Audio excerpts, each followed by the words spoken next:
Assalamualaikum warahmatullahi wabarakatuh. Perkenalkan, nama saya Betty Nur Humaida dari program studi Tadris Biologi IAIN Kudus angkatan tahun 2018.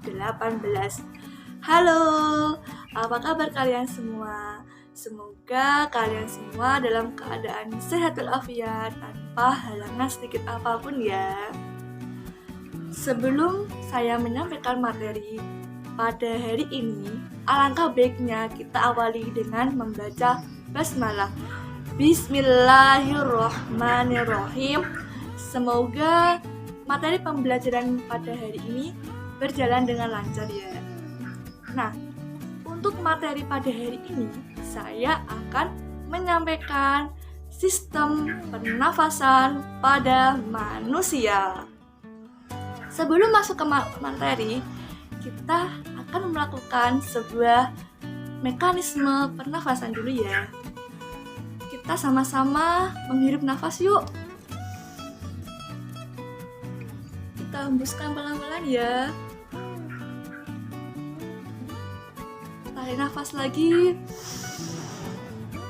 Hembuskan pelan-pelan. Itu adalah sebuah contoh dari mekanisme pernafasan pada manusia. Semua makhluk hidup di bumi ini melakukan sebuah mekanisme pernafasan, baik tumbuhan, hewan, maupun manusia, terutama pada manusia. Allah Subhanahu wa Ta'ala memberikan kesempatan kepada kita untuk menghirup udara bebas. Alangkah nikmatnya ya, kita dapat menghirup udara bebas tanpa bantuan alat seperti tabung oksigen. Subhanallah. Untuk selanjutnya, kita membahas materi sistem pernafasan manusia. Ayo, ada yang ingat gak mengenai sistem pernafasan manusia atau yang dikenal dengan istilah sistem respirasi?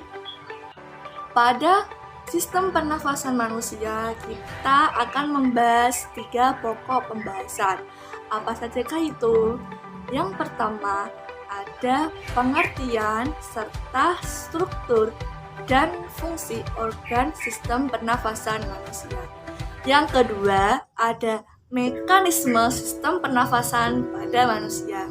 Dan yang ketiga, itu ada kelainan-kelainan pada sistem pernafasan manusia. Untuk yang pertama, ada pengertian dan struktur-struktur sistem pernafasan manusia beserta fungsinya. Pengertian sistem pernafasan manusia adalah yang tahu? Ya, betul. Pernafasan manusia atau yang dikenal dengan sistem respirasi adalah proses pengambilan oksigen atau yang dikenal dengan O2 dan pengeluaran karbon dioksida atau yang dikenal dengan CO2 dalam tubuh manusia yang berfungsi sebagai pembentukan energi di dalam tubuh manusia. Untuk selanjutnya, ada struktur sistem pernafasan manusia. Apa saja ya struktur organ sistem pernafasan pada manusia? Ada yang tahu gak? Ya, betul. Sistem organ pernafasan pada manusia dibagi menjadi 6. Apa sajakah itu? Yang pertama, ada hidung. Yang kedua, ada faring. Yang ketiga, ada laring. Yang keempat, ada trakea atau kita sebut dengan tenggorokan. Yang keempat ada bronkus. Yang kelima ada bronkiolus. Dan yang terakhir ada paru-paru yang kita sebut dengan pulmo. Kita akan membahas satu-satu ya. Untuk yang pertama, ada organ sistem pernafasan yang bernama hidung. Kita lihat ini yang namanya hidung. Nah, untuk hidung di bagian ujungnya itu terbuat dari tulang lawan. Sedangkan yang bagian pangkalnya terbuat dari tulang keras. Kita lanjut ke dalam struktur hidung ya. Untuk struktur hidung, di sini ada rambut-rambut atau kita kenal dengan bulu-bulu halus pada hidung. Ada yang tahu nggak fungsi bulu-bulu halus pada hidung? Ya, betul. Fungsi bulu-bulu halus pada hidung adalah untuk menyaring partikel debu, kotoran yang masuk ke dalam hidung sebelum menuju ke organ sistem pernafasan lainnya. Nah, selain bulu-bulu atau yang kita sebut dengan rambut-rambut halus pada hidung, bagian dari hidung yang kedua yaitu selaput lendir. Ada yang tahu nggak fungsi dari selaput lendir? Ya, betul.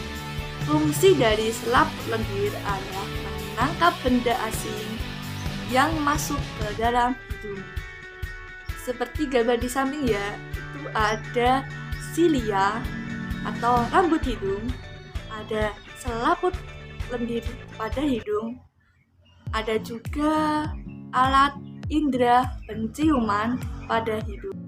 Selanjutnya, kita akan memasuki organ kedua sistem pernafasan manusia. Ada yang tahu nggak namanya apa? Ya, betul. Namanya adalah faring. Faring memiliki fungsi sebagai tempat keluar masuknya udara yang masuk ke dalam sistem tubuh manusia. Kita ke bawah yuk.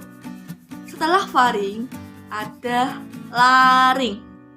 Organ sistem pernafasan ketiga setelah faring. Nah, laring yang kita sebut dengan istilah pangkal tenggorokan. Adapun fungsi laring adalah menghasilkan suara. Suara ini dihasilkan oleh organ sistem pernafasan yang namanya laring.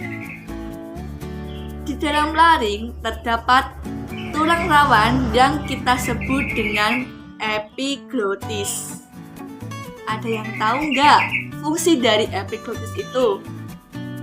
Fungsi dari epiglotis adalah tempat keluar masuknya atau tempat membuka dan menutupnya menuju ke sistem pernafasan manusia, itu menuju ke tenggorokan. Sedangkan kalau pada sistem pencernaan manusia akan dibawa ke kerongkongan. Jadi di tengah-tengah itu ada namanya epiglotis. Terdapat pada gambar ya. Untuk organ sistem pernafasan pada manusia yang selanjutnya adalah tenggorokan atau yang disebut dengan trakea. Ada yang tahu nggak fungsi trakea itu apa? Ya, betul. Fungsi trakea adalah sebagai jalan masuknya udara bagi tubuh manusia sebelum menuju ke paru-paru. Di dalam trakea terdapat 2 cabang. Masing-masing cabang disebut dengan, yang tahu? Ya, betul. Bronkus. Bronkus memiliki fungsi sebagai tempat masuknya udara sebelum ke paru-paru. Entah kita menuju ke paru-paru yang kanan maupun paru-paru yang kiri. Untuk organ sistem pernafasan pada manusia yang selanjutnya adalah paru-paru atau yang kita sebut dengan pulmo. Nah, paru-paru terdiri dari dua bagian, yaitu paru-paru lobus kanan dan paru-paru lobus kiri. Nah, masing-masing paru-paru antara lobus kanan dan lobus kiri memiliki perbedaan ya. Untuk pada paru-paru kanan memiliki 3 lobus, sedangkan pada paru-paru yang kiri memiliki 2 lobus. Pada paru-paru terdapat pada bagian bronchiolus dan alveolus. Bronchiolus merupakan cabang dari bronchus, sedangkan alveolus adalah sebagai gelembung pada paru-paru yang berfungsi sebagai tempat pertukaran oksigen dan karbon dioksida di dalam tubuh manusia. Itu tadi penjelasan singkat mengenai pengertian serta struktur sistem organ pernafasan pada manusia serta fungsi-fungsinya. Kalau kalian ingin lebih detail, kalian silahkan membaca buku pada halaman 104. Untuk yang selanjutnya adalah kita akan membahas mengenai mekanisme pernafasan pada manusia. Ada yang tahu nggak? Pernafasan manusia dibagi menjadi berapa? Ayo. Ya, betul. Pernafasan pada manusia dibagi menjadi 2. Yang pertama ada pernafasan dada, yang kedua ada pernafasan perut. Ada yang tahu perbedaannya apa? Ya, betul. Untuk yang pertama ada pernafasan dada. Pernafasan dada yang bekerja adalah otot tulang rusuk. Sedangkan pada pernafasan perut yang bekerja adalah otot diafragma. Itulah perbedaan pernafasan perut dan pernafasan dada. Selanjutnya ada mekanisme pernafasan pada manusia. Mekanisme pernafasan pada manusia dibagi menjadi 2 juga loh. Yang pertama itu ada inspirasi dan yang kedua adalah ekspirasi. Yang pertama ada inspirasi dari kata in yang artinya masuk. Inspirasi adalah proses masuknya oksigen atau O2 dalam tubuh manusia. Sedangkan kalau ekspirasi dari kata ex artinya keluar, yaitu proses keluarnya karbon dioksida dari tubuh manusia. Kita akan membahas satu-satu ya. Untuk kali ini saya akan menggunakan alat peraga sistem pernafasan manusia. Ini adalah alat peraga sistem pernafasan manusia yang berasal dari bahan-bahan bekas loh. Ini ada sedotan bekas. Sedotan bekas ini diibaratkan sebuah tenggorokan. Sedangkan balon yang berada di dalamnya itu kita sebut dengan paru-paru. Sedangkan yang di sini kita sebut dengan diafragma. Perhatikan baik-baik ya. Kita akan melakukan proses inspirasi pernafasan pada manusia. Kita tarik ya. Yang awalnya balon di dalam tubuh atau yang kita kenal dengan paru-paru mengalami penetralan. Netral ya balonnya. Kita tarik proses inspirasi.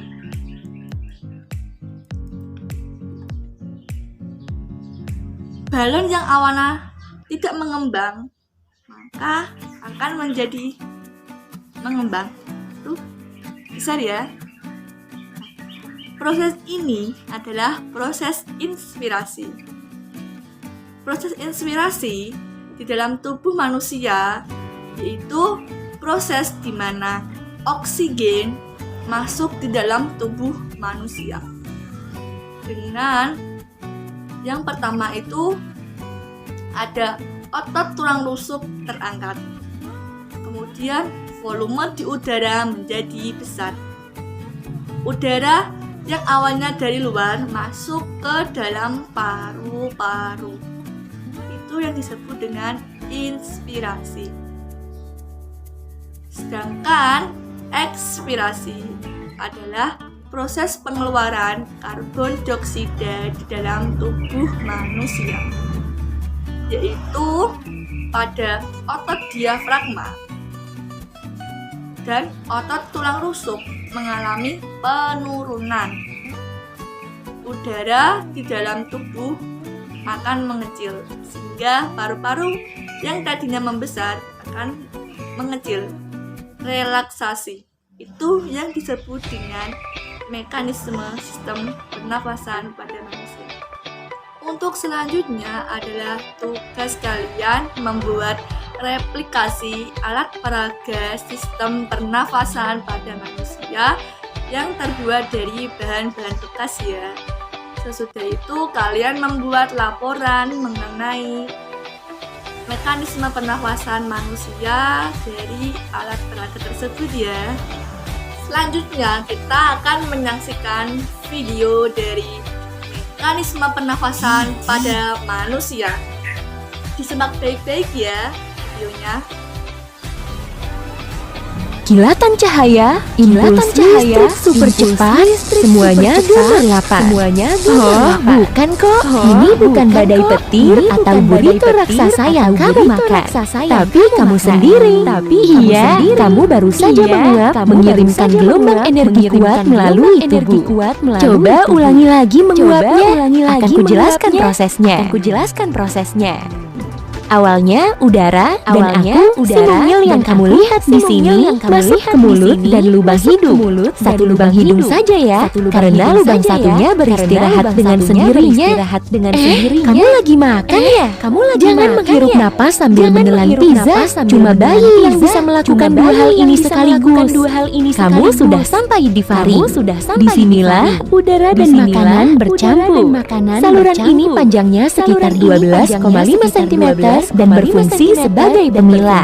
Nah, kalau yang ini namanya epiglotis. Di organ ini kami berpisah dengan makanan. Epiglotis mengarahkan makanan agar melewati saluran pencernaan menuju esofagus. Sementara kami menuju ke laring, lalu ke trakea, dan akhirnya sampai di kedua bronkus. Selanjutnya, bronkus mengarahkan kami ke paru-paru kanan dan kiri. Oke, kami belok kiri. Siap-siap, jalannya mulai bergelombang. Hei, awas ada dinding. Kami bisa menabrak. Tidak kok. Kami berjalan melewati salah satu cabang, dan dengan manuver mulus, kami berhasil sampai di alveolus paru-paru kiri. Organ ini berupa kantong udara kecil yang jumlahnya jutaan. Kemudian udara memenuhi seluruh alveoli. Pada video tersebut, kita dapat menarik kesimpulan mengenai mekanisme sistem pernafasan manusia, yaitu ada fase inspirasi dan fase ekspirasi. Fase inspirasi yaitu ketika otot tulang rusuk atau otot diafragma mengalami kenaikan, sehingga volume udara di dalam paru-paru membesar. Akhirnya, udara dari luar masuk ke dalam paru-paru. Itu yang disebut dengan fase inspirasi.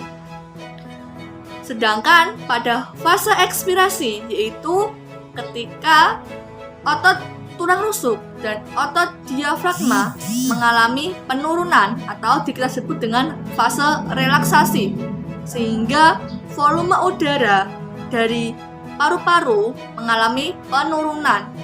Alhasil, udara akan keluar dari paru-paru menuju ke lingkungan bebas yang kita kenal dengan karbon dioksida. Selanjutnya kita akan membahas mengenai kelainan-kelainan pada sistem pernafasan manusia. Yang pertama itu ada influenza yang kita kenal dengan istilah flu, penyakit flu. Influenza disebabkan oleh bakteri, virus, jamur, dan udara yang tidak sehat. Ciri-ciri dari penyakit influenza ini yang pertama itu adalah badan bersuhu tinggi atau demam di atas 38 derajat Celcius. Yang kedua itu ada batuk. Yang ketiga itu ada flu atau hidung tersumbat. Itu kita pada penderita influenza kesusahan bernafas di bagian hidung karena hidung kita tersumbat oleh partikel-partikel kotor. Untuk selanjutnya yaitu kelainan pada sistem pernafasan manusia. Yang kedua adalah faringitis. Faringitis adalah penyakit kelainan pada sistem manusia yang terdapat di organ bagian faring. Nah, penyebab dari penyakit faringitis salah satunya adalah bakteri yang bernama Streptococcus pyogenes. Nah, pada penderita faringitis ini, bakteri masuk ke dalam sistem pernafasan manusia dan berhenti di bagian faring. Pada bagian tersebut, faring akan mengalami kesulitan dalam pernafasan. Sehingga biasanya pada penderita faringitis ini juga akan menderita amandel. Sangat menyedihkan ya. Kelainan sistem pernafasan yang selanjutnya yaitu TBC atau yang kita kenal dengan tuberkulosis. Penyakit TBC ini disebabkan oleh bakteri yang bernama Mycobacterium tuberculosis. Bakteri Mycobacterium tuberculosis ini menyerang pada sistem paru-paru manusia. Mekanismenya seperti apa? Yaitu bakteri yang dari luar masuk ke hidung, terus turun ke tenggorokan, setelah itu menuju ke paru-paru manusia. Bakteri itu menginfeksi pada paru-paru manusia sehingga paru-paru bekerja tidak stabil atau mengalami kerusakan. Jika imun manusia lemah, maka bakteri tersebut akan menyebar melalui sistem pembuluh darah menuju sistem limfa dan menuju ke organ-organ lainnya. Sehingga penyakit ini sangatlah membahayakan bagi manusia. Ciri-ciri dari penyakit TBC atau tuberkulosis yaitu berat badan kurang, nafsu makan tidak stabil, sering kelelahan, dan mengalami sesak nafas di bagian paru-paru. Sehingga pernafasan yang terjadi pada bagian tubuh penderita TBC itu kurang stabil. Biasanya penderita TBC itu yang sudah kronis, alat bantu dari pernafasannya itu berupa tabung oksigen. Kelainan sistem pernafasan yang terakhir adalah kanker paru-paru. Kanker paru-paru 85% disebabkan oleh faktor merokok yang sangat lama, sedangkan 15% faktor lainnya adalah faktor genetik atau faktor keturunan. Kanker yang menginfeksi pada paru-paru ini menyebabkan aktivitas paru-paru normal menjadi terhambat, adanya kanker di dalam paru-paru, sehingga proses pernafasan pada tubuh manusia tidak stabil. Ciri-ciri dari kanker paru-paru yaitu yang pertama, badan mulai mengalami penurunan. Yang kedua yaitu nafsu makan mulai berkurang. Yang ketiga, jika kanker paru-paru sudah kronis, maka orang tersebut akan mengalami batuk, mengeluarkan darah. Dan yang paling parahnya adalah kita kesulitan dalam bernafas, sehingga kita membutuhkan alat untuk bernafas, yaitu berupa tabung oksigen. Demikian ciri-ciri dari kelainan sistem pernafasan pada manusia.